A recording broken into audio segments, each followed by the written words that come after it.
regarde du haut du ciel et vois et visite cette vigne que ta droite a plantée et fortifie-la.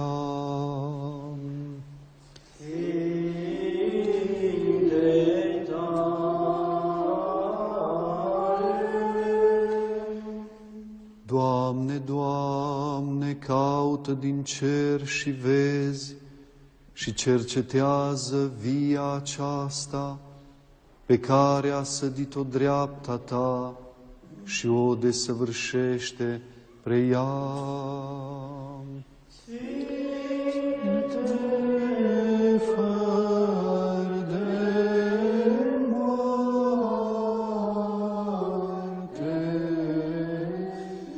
Seigneur, Seigneur, regarde du haut du ciel et vois, et visite cette vigne que ta droite a plantée, et fortifie-la.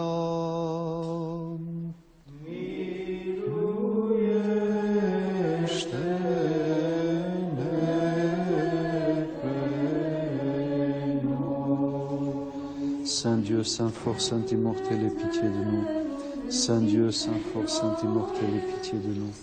Saint Dieu, Saint fort, Saint immortel, aie pitié de nous. Béni est celui qui vient au nom du Seigneur. Le monastère de Santa Maria del Villar est l'un des 21 monastères orthodoxes situés en France. Les 2 tiers se trouvent dans la moitié sud.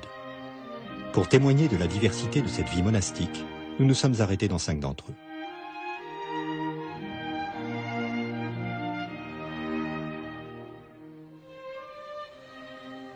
Le prieuré de Santa Maria del Villar a une longue histoire. Un premier monastère fut créé au XIe siècle sur les ruines d'une église fortifiée datant de la période carolingienne. Ce fut un haut lieu de prière et même une étape sur la route secondaire pour Saint-Jacques de Compostelle.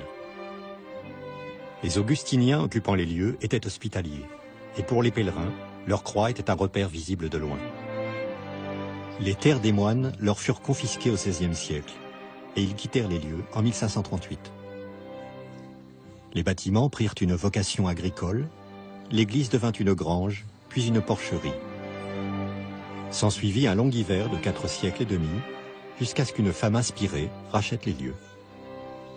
C'est une dame, une Aveyronnaise, Madame Lucette Triadou, qui venait de s'installer ici à l'époque avec son mari. Disons qu'en 1993, elle a monté ici la première fois.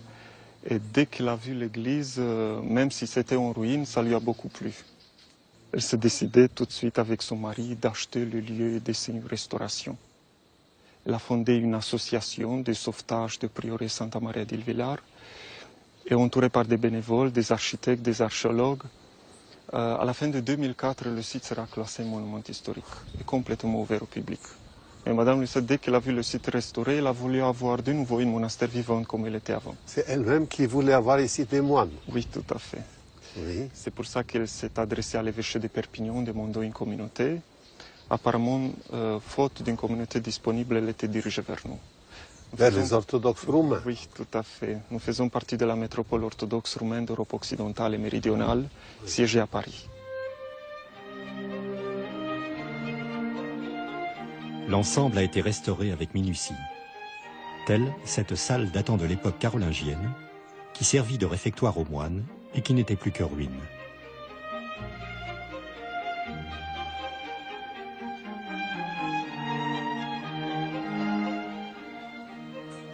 Le portail est remarquable par son asymétrie. Vendu en 1924 par les paysans à un antiquaire, les monuments historiques le retrouvèrent en région parisienne, le rachetèrent et le réintégrèrent pierre après pierre à l'identique, selon les rares documents qu'ils possédaient alors, telle cette carte postale de 1918 retrouvée à Barcelone.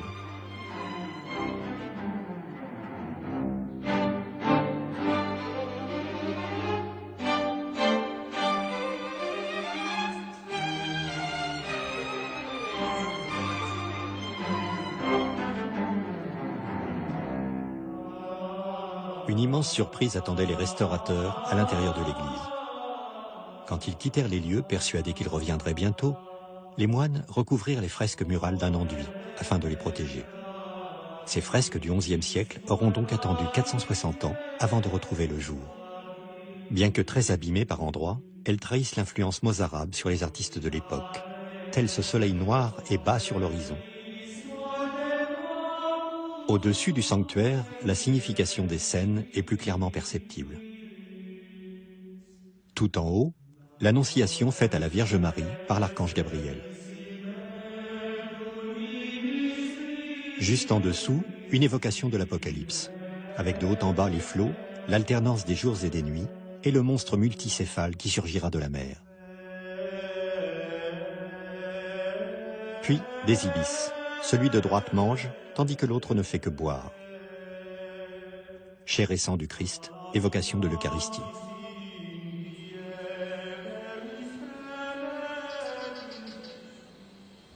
Nous quittons Santa Maria del Villar pour les hautes terres du Césalier, au beau milieu du Massif central.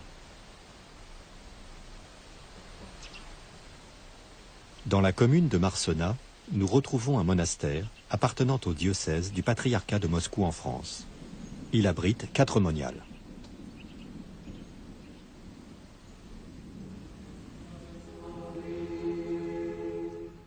Que le Christ, notre vrai Dieu, par l'intercession de sa Sainte Mère toute pure et immaculée, par la puissance de la vénérable et vivifiante croix, par les supplications des vénérables puissances célestes et incorporelles, par les supplications du vénérable et glorieux prophète et précurseur Jean-Baptiste, des saints glorieux et illustres apôtres, des saints glorieux et victorieux martyrs, aie pitié de nous et nous sauve, lui qui est bon et ami des hommes.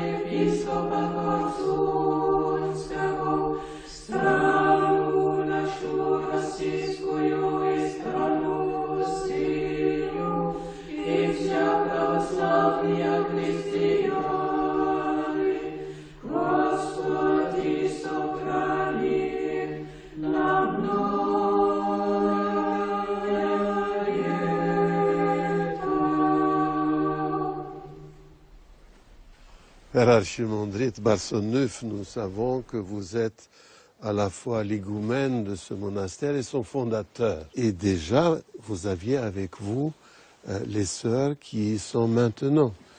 Alors, pouvez-vous nous dire quelques mots sur les origines de votre communauté d'ici? Mon père spirituel, métropolite Antoine, m'a mis au début dans le petit monastère, comment on dit, le skit du Saint-Esprit, dans la vallée de Chevreuse. Il y a eu beaucoup de fidèles qui ont découvert l'orthodoxie en venant au skit. Et parmi ces fidèles, il y a eu des personnes qui ont eu la vocation monastique.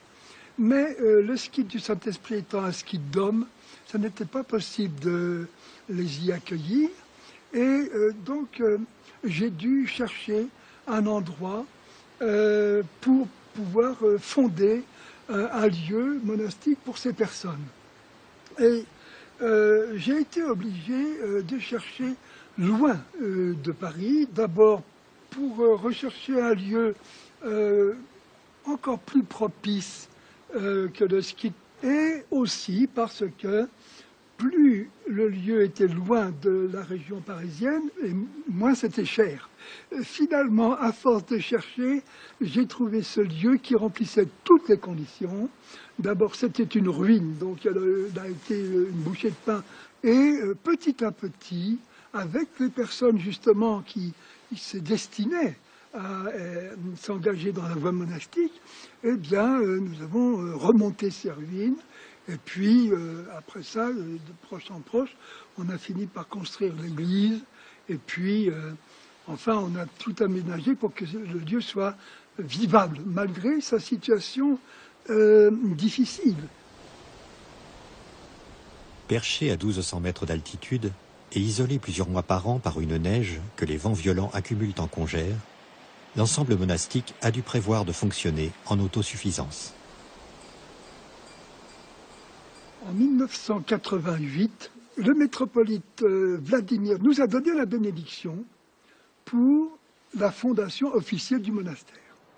Donc, le monastère est opérationnel et officiel depuis février 1988.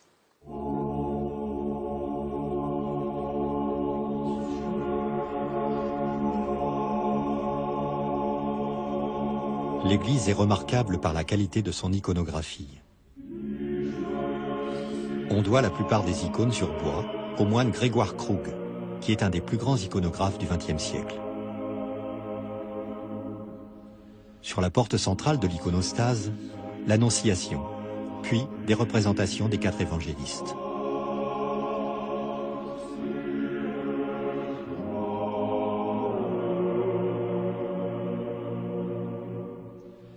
Sur les portes latérales figurent les 2 archanges, Michel et Gabriel.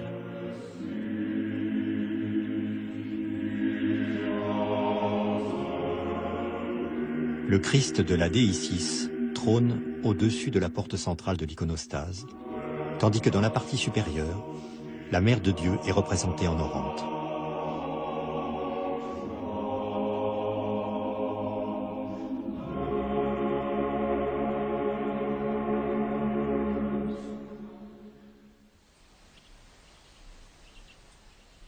Du Massif central au massif du Vercors, situé à l'ouest des Alpes. Nous partons à la rencontre d'un monastère d'obédience grecque, le monastère de Saint-Antoine-le-Grand. 6 moines y habitent.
Père Placide, on peut dire que vous êtes le doyen des fondateurs contemporains des monastères orthodoxes en France.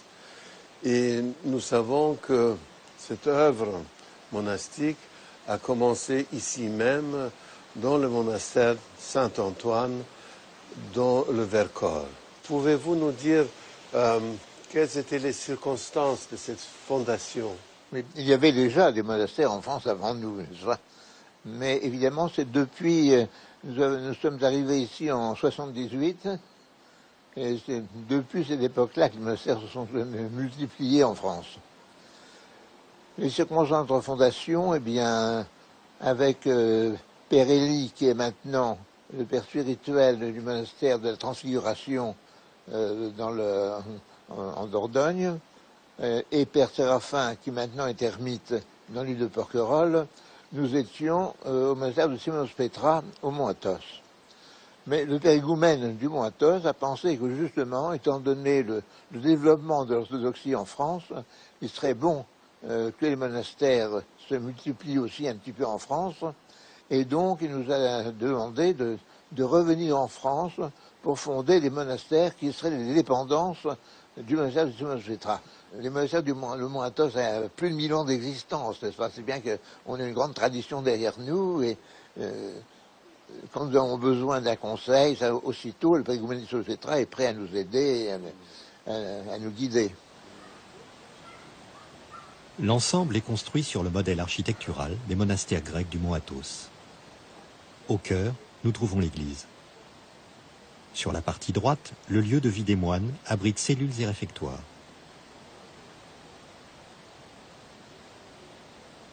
À l'entrée du monastère, un corps de bâtiment est destiné à l'accueil, à ceux qui veulent ici faire une retraite.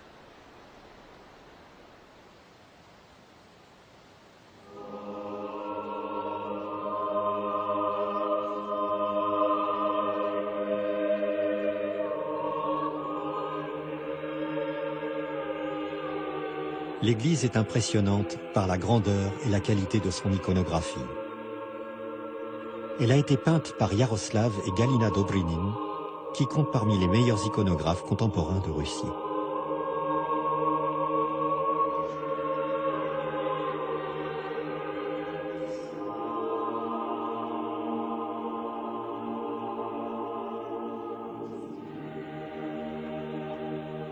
Le monastère étant dédié à saint Antoine le Grand, un des fondateurs du monachisme, il n'est pas surprenant de retrouver dans le Naos un hommage aux premiers moines, tel Jean Climac, auteur de l'échelle des vertus.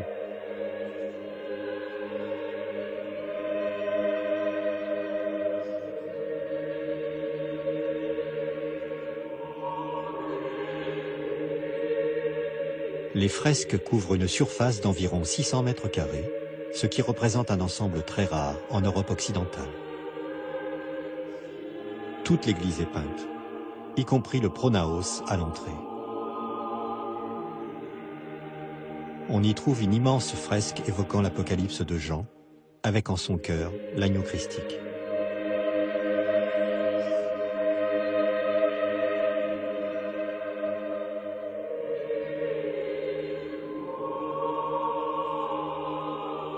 Autre allusion à l'Apocalypse de Jean, une représentation du paradis, sous forme de la Jérusalem céleste.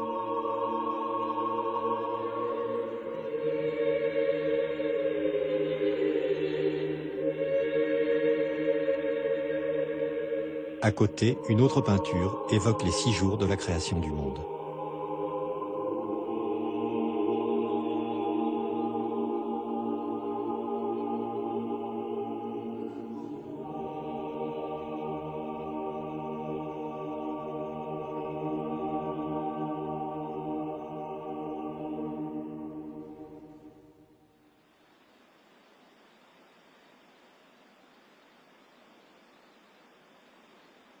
Nous quittons le Vercors pour retrouver, dans la région d'Uzès, dans le département du Gard, un autre monastère affilié à celui de Simonos Petra, du Mont Athos. Il est le pendant féminin du monastère de Saint-Antoine le Grand. Il regroupe actuellement 16 moniales.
Si les grandes cérémonies requièrent le carillon, l'appel à la prière se fait traditionnellement avec une planche de bois nommée la cimandre. C'est un rappel du temps passé où les moines orthodoxes avaient interdiction d'utiliser les cloches, comme sous la domination ottomane par exemple.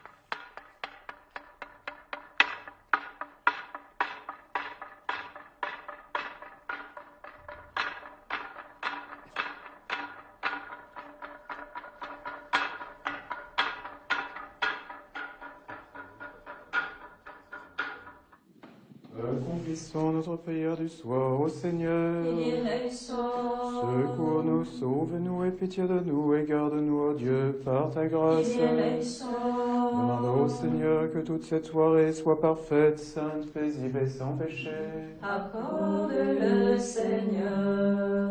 Demandons au Seigneur un ange de paix et de fidèle gardien de nos âmes et de nos corps. Accorde-le, Seigneur. Demandons au Seigneur le pardon et la rémission de nos péchés, de nos fautes. Accorde-le, Seigneur. Demandons au Seigneur ce qui est bon et utile à nos âmes, ainsi que la paix pour le monde. Accorde-le, Seigneur. Demandons au Seigneur d'achever le reste de notre vie dans la paix et la pénitence. Accorde-le, Seigneur. Demandons au Seigneur une fin de vie chrétienne, sans douleur, sans honte, paisible, et une défense valable devant le redoutable tribunal du Christ. Accorde-le, Seigneur. Que la puissance de ta royauté soit bénie et glorifiée, Père, Fils et Saint-Esprit, maintenant et toujours et dans les siècles des siècles. Amen.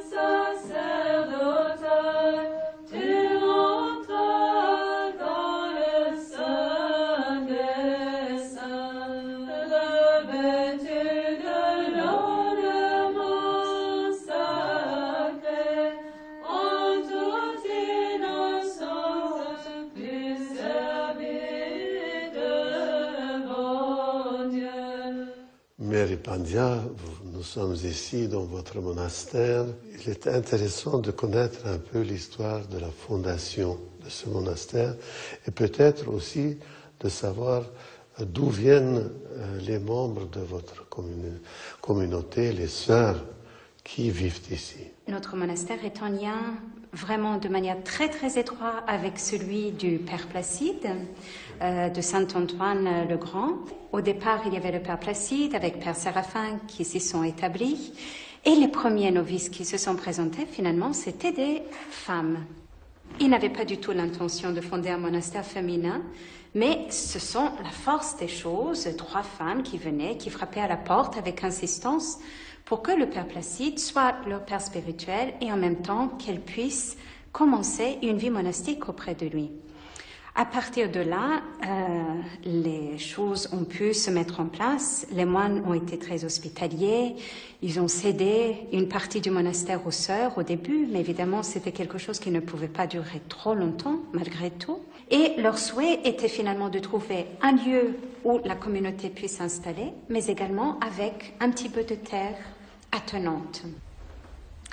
Au bout de 3 ans de recherche, elles finissent par trouver ce lieu, Solan, donc, qui est un merveilleux endroit, donc une grande bâtisse, comme vous avez pu voir, et surtout un domaine de 60 hectares où se trouvent des vignes, des arbres fruitiers, la possibilité de faire des cultures annuelles et une 40aine d'hectares de forêt.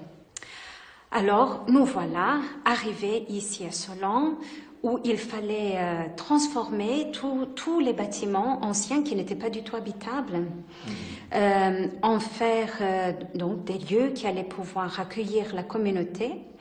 Et en même temps, il fallait retrousser nos manches et commencer à apprendre ce métier de paysan, parce qu'on s'est très vite rendu compte qu'il allait falloir que nous nous occupions justement de cette terre dont la Mère de Dieu nous donnait la responsabilité.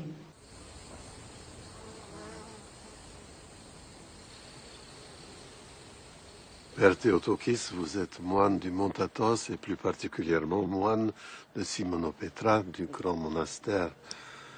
Et nous sommes ici à Solan. Nous savons que Solan est une dépendance, pourrait-on dire, du monastère de Simonopetra. Quelle est la spécificité de cette communauté? Alors le monastère de Solan, comme vous venez de le dire, est une dépendance du Mont Athos. Et c'est justement sa spécificité. C'est la résultante d'une longue histoire, plus de 15 siècles de monachisme cénobitique, contemplatif, en continu. Tout a été traversé par la communauté attonite à travers l'histoire, qui fait que pour cette tradition, les choses sont toujours faciles. Solan hérite de cette aise-là. Il y a aussi un esprit de confiance. Tout ce qui s'est fait dans l'histoire, s'est fait par la grâce de Dieu. Les hommes font peu de choses, ils font des murs, ils ne font pas un monastère, ils disent un office, mais ils n'accordent pas cette hospitalité particulière qui est offerte aux gens qui peuvent assister aux offices, qui est la présence de Dieu. Cette présence apporte aussi une troisième chose, héritée elle aussi de l'Athos, qui devrait, et je pense qui est à partager entre tous les monastères, la joie. Cette jubilation, c'est un mot à la mode, mais c'est un mot qui convient tout à fait à cet état de présence divine, et c'est sa caractéristique.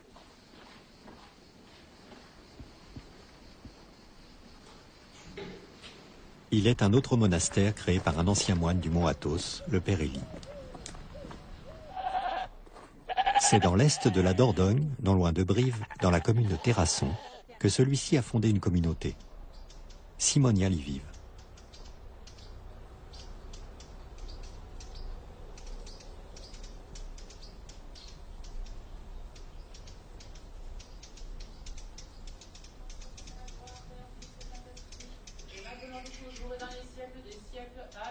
Accomplissons notre prière vespérale devant le Seigneur.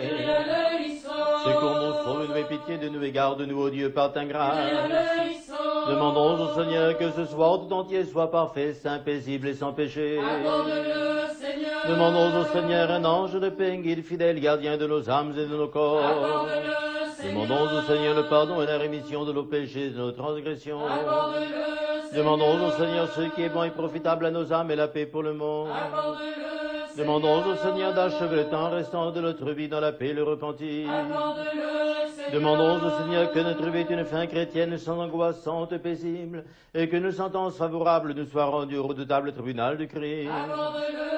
Faisons mémoire de notre doute sainte immaculée, bénie par-dessus tout, glorieuse souveraine, la Théotokos et toujours Vierge Marie, avec tous les saints, consacrons-nous nous-mêmes les uns les autres et toute notre vie au Christ notre Dieu. Car tu es Dieu bon et philanthrope, et nous te rendons gloire, au Père et au Fils et au Saint-Esprit, maintenant et toujours et dans les siècles des siècles. Paix à vous tous, inclinons la tête devant le Seigneur. Seigneur notre Dieu, tu as incliné les cieux, tu es descendu sur la terre pour le salut du genre humain. Jette un regard sur tes serviteurs et sur ton héritage, car devant toi est véritable la miséricorde. Mes mères, vous êtes ici, on peut dire, les sœurs et les mères fondatrices avec le Père Élie de cet endroit.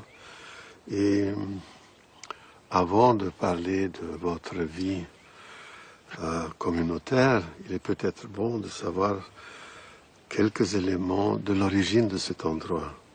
Alors, ce lieu, c'était une ferme. Quand nous sommes arrivés, c'était une ferme. Les paysans qui étaient là avaient un élevage de vaches et de brebis. Et le monsieur est tombé malade. Et donc, ils ont dû arrêter. Ils se sont retirés à Terrasson et ils ont mis en vente ici. Donc, quand on est arrivé, c'était une ferme qui était arrêtée depuis quelques années seulement. Et petit à petit, on a transformé en monastère. Donc, une des premières choses qu'on a fait, c'est qu'on a fait un accueil. On a transformé un bâtiment pour pouvoir accueillir des gens tout de suite, pour pas couper cette tradition qu'on avait. Et après, on a transformé la maison des sœurs ici, qui était la maison d'habitation. Donc, on a fait des cellules, un petit réfectoire, une cuisine.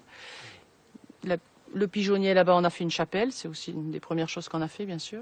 Et après, on a construit dans la cour, ici, on a construit l'église.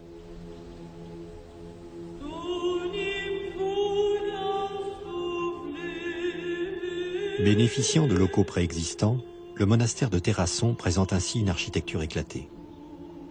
Isolé dans un pigeonnier, la première chapelle voit encore s'y dérouler des liturgies matinales, surtout en hiver.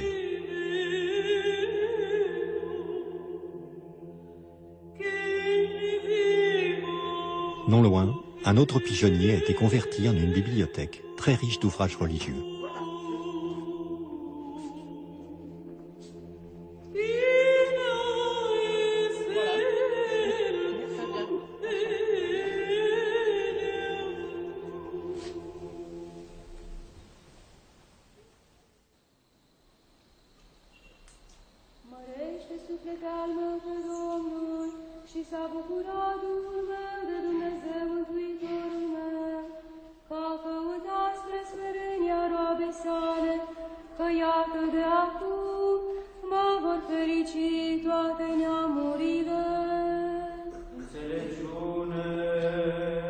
Din epistola către Filipeni, a Sfântului Apostol Pavel citire. Să luăm aminte. Fraților, gândul acesta să fie în voi, care era și în Hristos Iisus, care Dumnezeu fiind în chip, n-a socotit o știrbire a fi El întocmai cu Dumnezeu, ci s-a deșertat pe sine, chip de rob luând, făcându-se asemenea oamenilor și la înfățișare, aflându-se ca un om. Aujourd'hui, nous avons comme fête la nativité de la Mère de Dieu, une fête qui se situe au commencement de l'année ecclésiale. La nativité de la Mère de Dieu se situe parmi les plus grandes fêtes de notre Église, de la chrétienté, on peut dire, puisque la Mère de Dieu est directement impliquée dans le salut du monde, dans le salut de l'humanité, dans le salut de tous ceux qui croient en Jésus-Christ comme Fils de Dieu vivant, celui qui est venu monter sur la croix, mourir et ressusciter pour le salut du monde. Mais tout cela a pu se faire à travers la Mère de Dieu, la Vierge Marie. La Mère de Dieu est particulièrement vénérée dans les monastères orthodoxes féminins. Ainsi, comme à Santa Maria del Villar, 3 de nos 5 monastères sont sous sa protection.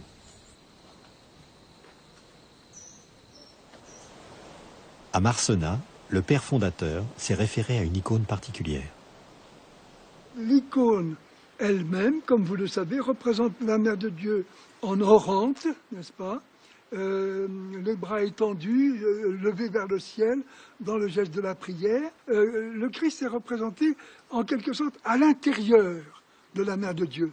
Enfin, c'est comme ça que nous le voyons. Et alors, nous pouvons voir cette icône comme représentant l'incarnation du Christ dans le cœur de celui qui prie.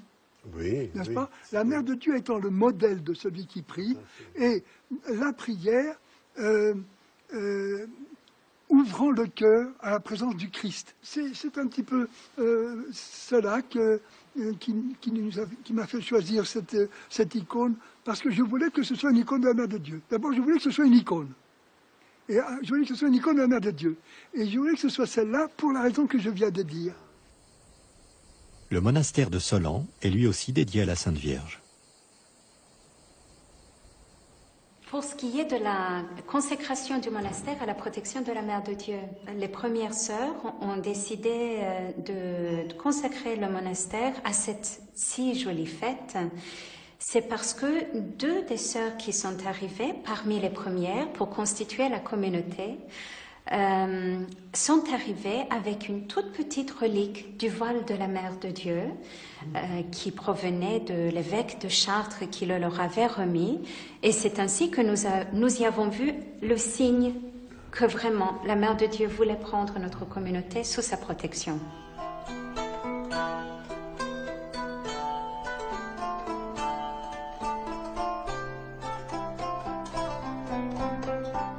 Au monastère de la Transfiguration à Terrasson, les moniales qui ont investi une ancienne ferme se sont tournés vers l'élevage, car leur quotidien doit viser deux objectifs: mener une vie de prière, mais aussi assurer leur subsistance. Nous avons un élevage de brebis. Nous avons à peu près une centaine de mères ici, et que nous élevons pour la reproduction et éventuellement pour les animaux qui ne peuvent pas être vendus pour la reproduction, pour la viande. Depuis plusieurs années, nous exposons quelquefois nos animaux au salon de l'agriculture à Paris. Et vis-à-vis de la municipalité ici et des gens, de voir que le monastère remporte des prix, ça nous fait accueillir et recevoir davantage. Et ça permet une collaboration avec les gens.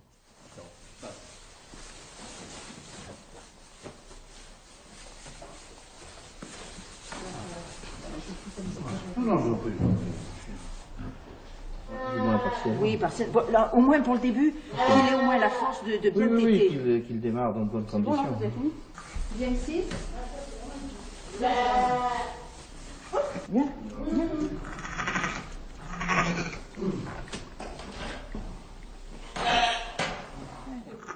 Oui, mais tu sais que c'est pour t'aider. Allez, et il est ici. Viens voir. Viens.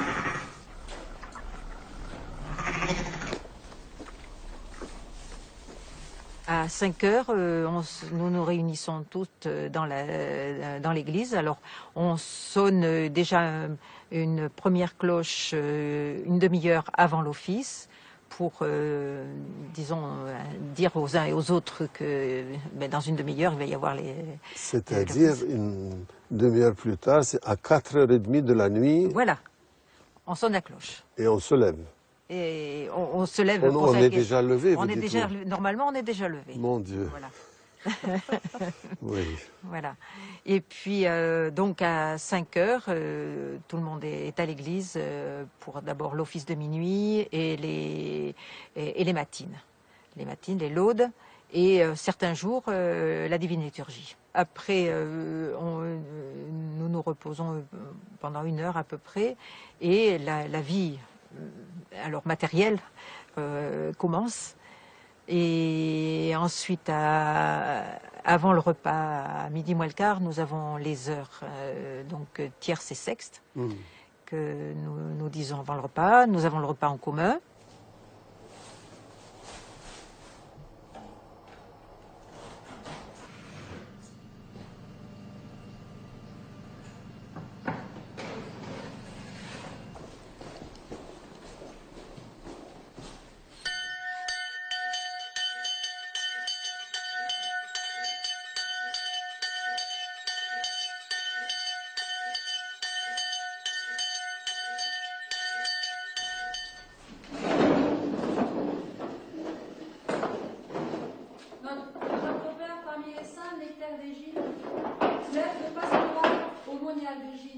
Par les prières de nos saints pères, Seigneur Jésus-Christ, notre Dieu, aie pitié de nous. Amen. Ensuite, on continue la vie donc matérielle dans le monastère. Et à 18 heures, nous avons la 9e heure et les vêpres. Et les vêpres. Voilà. Et après, le repas du soir.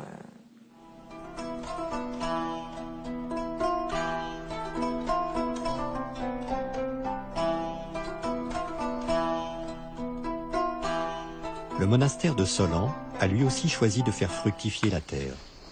Ses vignes produisent annuellement 250 hectolitres d'un vin de qualité.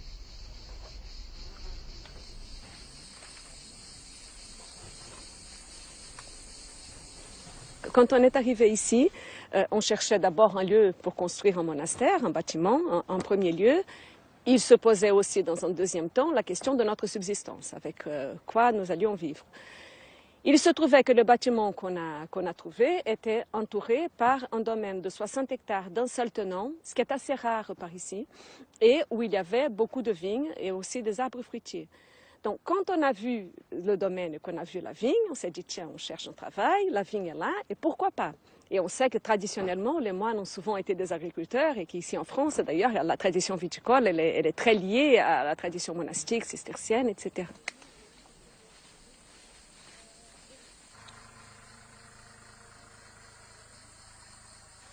Puis c'est un travail où on est près de la création, on est près du créateur, enfin on va à l'essentiel. On ne se doutait pas des difficultés qui nous attendaient, mais voilà, on a commencé avec l'aide de Dieu et finalement, quand on a rencontré les difficultés et que plusieurs personnes nous ont conseillé d'arrêter et de faire autre chose parce que l'agriculture c'était trop difficile et que c'était vraiment les débuts de la grosse crise viticole dans les débuts des années 90, nous, on se disait, mais qu'est-ce qu'on va faire? On va laisser cette terre en friche. C'est dommage. La vigne est là, la terre existe. Les cultures sont là. Pourquoi on va laisser tout ça mourir et pour aller faire quoi? Et donc, on a décidé, envers et contre tout, de continuer. En plus, la vigne, elle a quelque chose de beau, de noble. Le Seigneur, il a choisi le fruit de la vigne pour en faire son sang et ça, c'est pas rien. Et puis, ce qui a été important pour nous aussi, au moment où on a décidé de prendre les terres, on s'était dit, il faut qu'on les cultive d'une façon qui soit respectueuse, et de la terre et des hommes. Et donc, on a décidé de passer tout de suite en agriculture biologique. Ça a été une décision dès le départ, et qui pour nous était une façon d'incarner notre amour du Créateur, notre foi, notre respect de la création. Et ça, c'était très important pour nous. Ça a participé à la difficulté parce qu'on ne connaissait ni la viticulture, ni la bio, ni la région, ni rien. Mais bon, le Seigneur a aidé aussi et puis la Providence a mis sur notre chemin beaucoup de personnes qui nous ont conseillés, qui nous ont aidés, qui nous ont donné les bons conseils au bon moment. Et puis voilà, tout ça s'est fait petit à petit. Les vendanges sont l'occasion de rencontres conviviales. Les fidèles viennent aider les sœurs. Mais aussi des moines du monastère frère de Saint-Antoine-le-Grand, tel le père Denis, rencontré quelques jours auparavant dans un tout autre décor.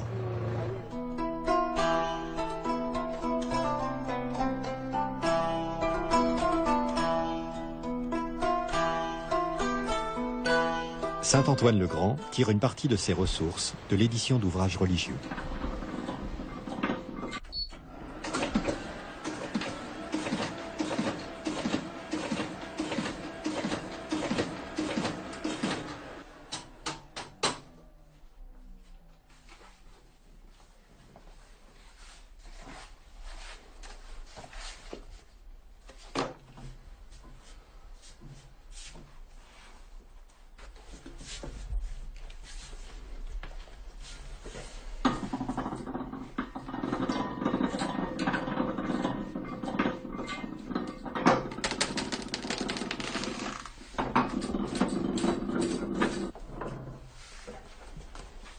Donc, alors, ici dans cette salle, on a établi l'imprimerie du monastère. On a fait un petit travail d'édition.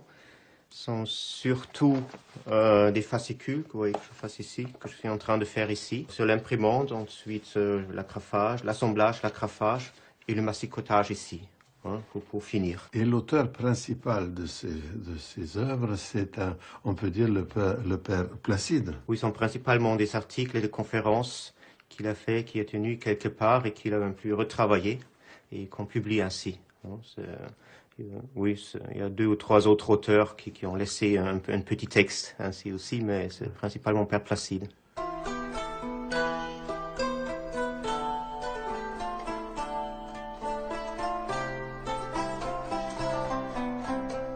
Les sœurs du monastère de Znamenie à Marcena se consacrent aux icônes, alliant ainsi œuvres de piété et moyens de subsistance.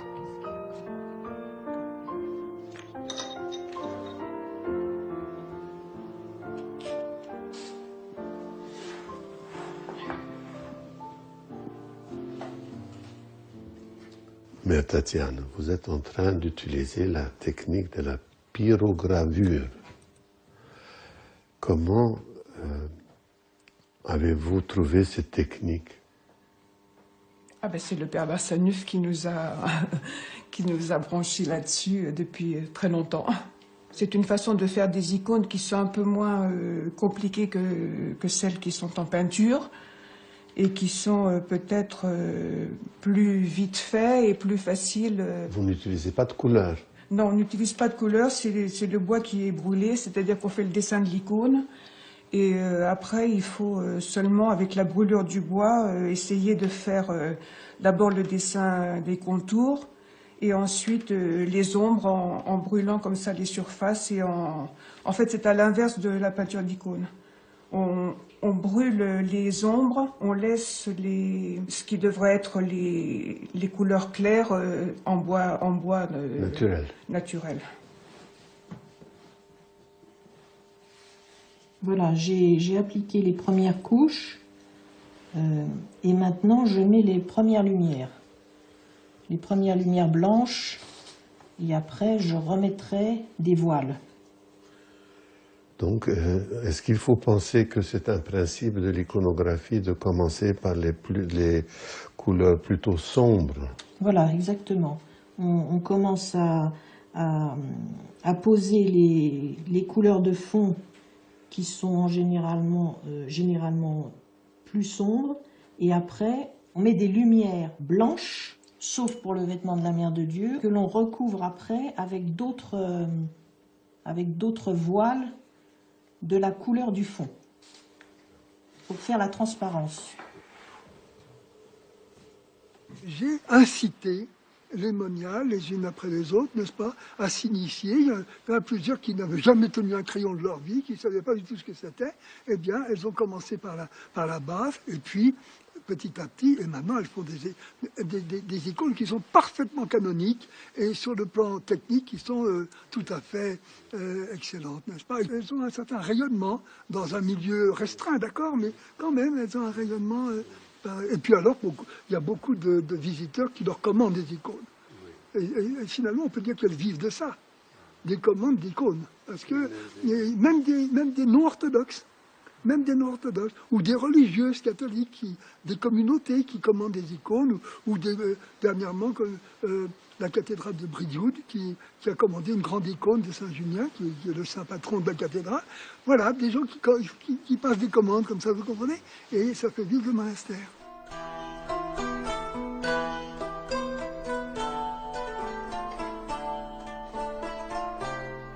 À Santa Maria del Villar, les sœurs, ainsi que leur abbé, font des visites guidées et payantes de ce monument classé, à l'histoire si riche. Par an, on a approximativement 3000 visiteurs. En majorité, ce sont des Français.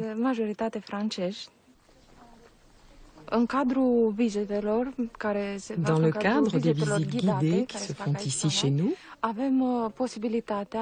on peut, par la présence de chrétiens, catholiques, protestants, on a la possibilité réelle de faire connaissance.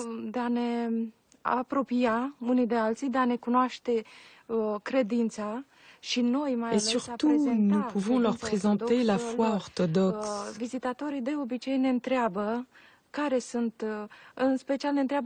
Les visiteurs nous demandent généralement en quoi nous sommes différents. Et ainsi, on a la chance d'expliquer notre foi orthodoxe, surtout aux catholiques. Păcatelor spre viață de veci. Amin. Se împărtășește roaba lui Dumnezeu monahiei Caterina cu cinstitul și sfântul trup și sânge al Domnului Dumnezeului și Mântuitorul nostru Iisus Hristos spre iertarea păcatelor spre viață de veci. Amin. Se împărtășește roaba lui Dumnezeu monahia Serafima cu cinstitul și sfântul trup și sânge al Domnului Dumnezeului și Mântuitorul nostru Iisus Hristos spre iertarea păcatelor spre viață de veci. Se împărtășește roaba lui Dumnezeu Sora Bianca cu cinstitul și Sfântul Trup și Sânge. Alexandru se împărtășește cu cinstitul și Sfântul Trup și Sânge al Domnului Dumnezeului și Mântuitorul nostru Iisus Hristos spre viață de veci. Nectarie se împărtășește cu cinstitul și Sfântul Trup și Sânge al Domnului Dumnezeului și Mântuitorul nostru Iisus Hristos spre viață de veci. Amin. Se împărtășește robul lui Dumnezeu Ioan cu cu cinstitul și sfântul trup și sânge al Domnului Dumnezeului și Mântuitorul nostru Iisus Hristos spre iertarea păcatelor, spre viața de veci, se împărtășește robului Dumnezeu, mircea cu cinstitul și sfântul trup și sânge al Domnului Dumnezeului și Mântuitorul nostru Iisus Hristos spre iertarea păcatelor, spre viața de veci.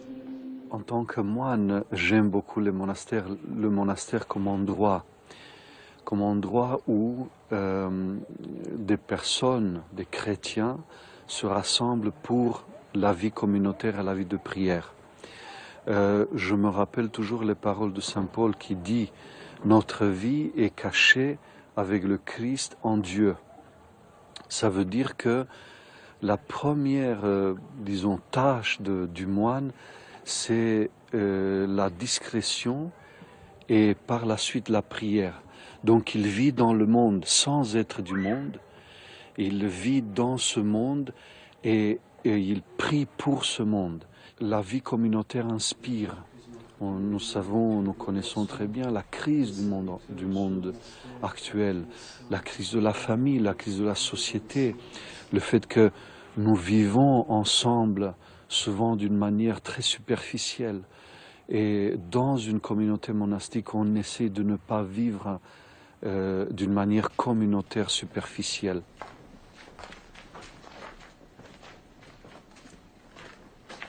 Nous, les opprimés, soyons soulagés. Mais qui est aveugle? Celui dont la vue est raccourcie par la passion. Qui est prisonnier? Le silence démonial, silence missionnaire, on pourrait dire démonial, c'est leur plus belle œuvre, c'est leur plus belle irradiation, on pourrait dire. La mission d'un monastère, c'est sa vie. Ce qui émeut les gens, c'est de venir, c'est de voir. D'ailleurs, voir ce qui ne se voit pas tout de suite. C'est pas tellement le sourire des sœurs, mais c'est derrière ce sourire une espèce de lumière, une espèce d'aube qui apparaît dans la vie quotidienne, dans le chant liturgique, dans la présence simple des prêtres qui y célèbrent. Tout ça opère une hospitalité gracieuse, qui est effectivement la seule chose que les moines ont à laisser sur cette terre.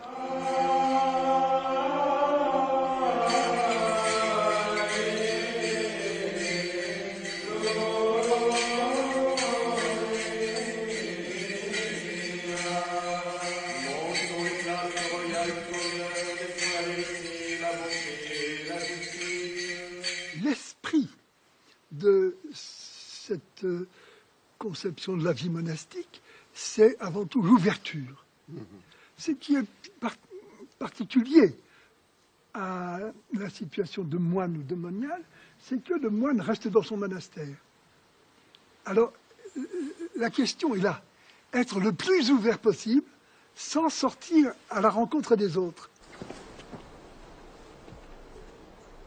Nous sommes dans la période d'après-fête de la dormition, ce qui correspond à l'Assomption. Donc l'icône est sur le pupitre jusqu'à la remise de la fête.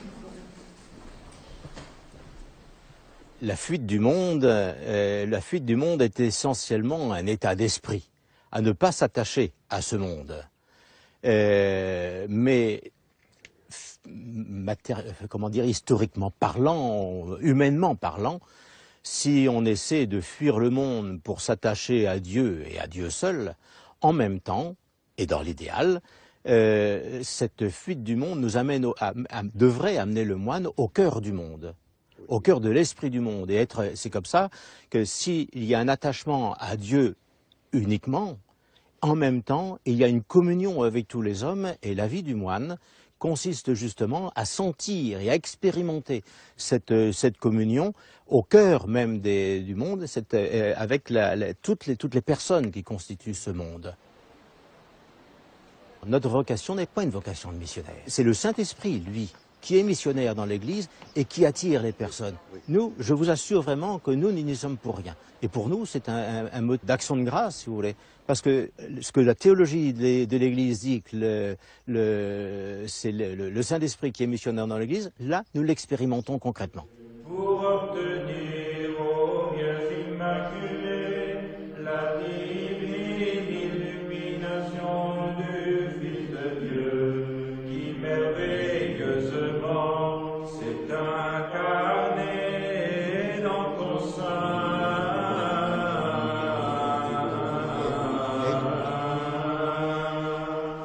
je crois que je cherchais quelque chose depuis que j'étais toute petite et je l'ai trouvé ici, par l'intermédiaire du Père. Il m'a donné accès au livre des premiers pères de l'Église. Et j'ai eu l'impression de trouver en fait noir sur blanc ce que je cherchais. Donc ça a été assez fondamental. On vient chercher ici la voix de l'Église, la présence du Christ. Et on avait des liens personnels avec le fondateur de ce monastère. Et pour cette raison, comme ces liens étaient forts, on a désiré se rapprocher de ce lieu et s'installer donc dans la région. Et on vient ici chaque dimanche pour trouver le Christ. Moi, ça fait 2 ans que je viens ici au monastère. Moi, je suis déjà orthodoxe, je suis grecque. Par contre, ici, je me sens chez moi. Je sens que quand je viens ici, je me ressource.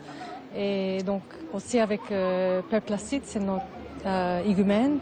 Il est là pour vraiment nous guider, nous donner la force. On est tous liés ici et on sent beaucoup d'unité avec Père Placide, avec les moines, dans le lieu et avec la communauté.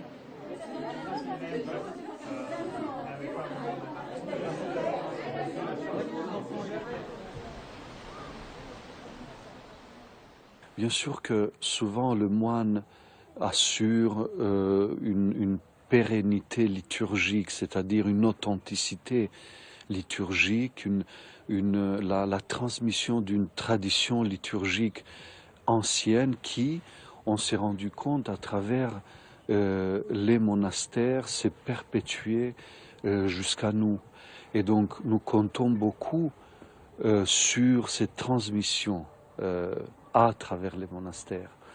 Mais aussi pour le monde d'aujourd'hui, pour ceux qui visitent les monastères, pour ceux qui viennent et qui se mêlent un peu à la vie du moine, c'est aussi une transmission de la sensibilité de la prière.